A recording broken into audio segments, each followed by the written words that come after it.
అంటే ఓ రకంగా చెప్పాలంటే 2 కోణాలు. నెంబర్ 1 ఏంటంటే తెలుగుదేశం పార్టీతో పాటుగా కూటమి నాయకులకి ఒక రకమైనటువంటి షాక్ ఉంది జమిలి ఎలక్షన్ అనేటువంటిది. ఎందుకు అంటే వీళ్ళు ఈ స్థాయి మెజార్టీతో వచ్చారు.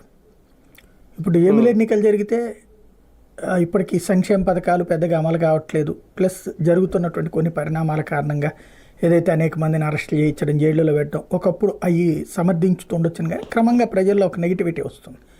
కాబట్టి ఇవన్నీ ఫ్యూచర్లో తమకు దెబ్బ కొడతాయి. అయితే ఇప్పటికిప్పుడు జరిగితే కనుక జమిలి ఎన్నికలు పెద్ద ప్రాబ్లం ఉండకపోవచ్చు. కానీ ఒక 2 ఏళ్ల తర్వాత జరిగితే అప్పటికి వ్యతిరేకత అన్నటువంటిది ప్రమాదం అవుతుంది.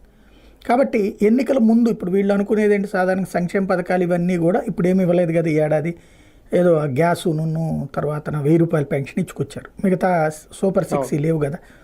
ఇవన్నీ ఇప్పుడు ఎందుకు అంటే ఇప్పుడే ఇచ్చిన అన్నీ ఫస్ట్ ఏడాది నుంచి ఇచ్చిన జగన్నే ఓడగొట్టినప్పుడు మనం అభివృద్ధి అన్న పాయింట్తోనే మనం వెళ్ళి గెలిచినప్పుడు ముందు ఇవన్నీ చేయకపోతే ఆటోమేటిక్గా డబ్బులు మిగులుతాయి, 1000 కోట్లు మిగులుతాయి, 40-50 వేల కోట్లు మిగులుతాయి. ఇది తీసుకెళ్ళి అమరావతి మీదనో లేకపోతే ఇంకో దాని మీదనో ఖర్చు పెడతారు, రోడ్లు వేయడం మీదనో వీటి మీదనో ఖర్చు పెడితే అప్పుడు అభివృద్ధి చేసాం చూసారా, ఇదిగో ఆయన నాశనం చేస్తే అని తమ చెప్పిన పనికి అర్థమవుతుంది. అలా కాకుండా ఇప్పుడు డైరెక్ట్గా చేస్తే ఇటు డబ్బులు ఇచ్చేసేస్తే జనమేమి హర్షించట్లేదు అనేటటువంటి ఫీలింగ్ అధికార పక్షానికి ఉంది, అందుకని ఇవ్వట్లేదు. కానీ జమిలి ఎన్నికలు కనుక జరిగితే అర్జెంటుగా డబ్బులు ఇచ్చేయాల్సి వస్తుంది. నెంబర్ 1 ఇబ్బంది గుర్తుకుంటుంది.